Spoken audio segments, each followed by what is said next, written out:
کیا کرتے؟ کعب بن مالک رضی اللہ تعالیٰ، ایک صحابی حضرت ابی حضرت، ان کے ساتھ نا ان کا معاملہ تھا قرض کا، انہوں نے قرض دیا ہوا تھا لیکن ان کے پاس گنجائش نہیں تھی، واپس نہیں کر رہے تھے۔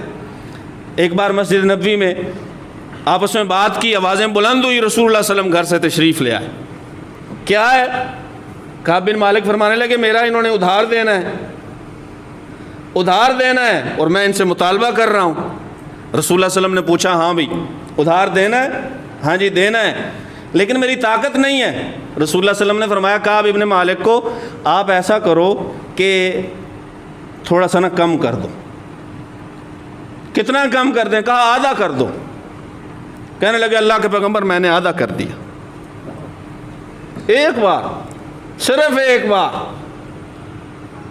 کعب بن مالک قرض تو لینا ہے لیکن آدھا کر دو۔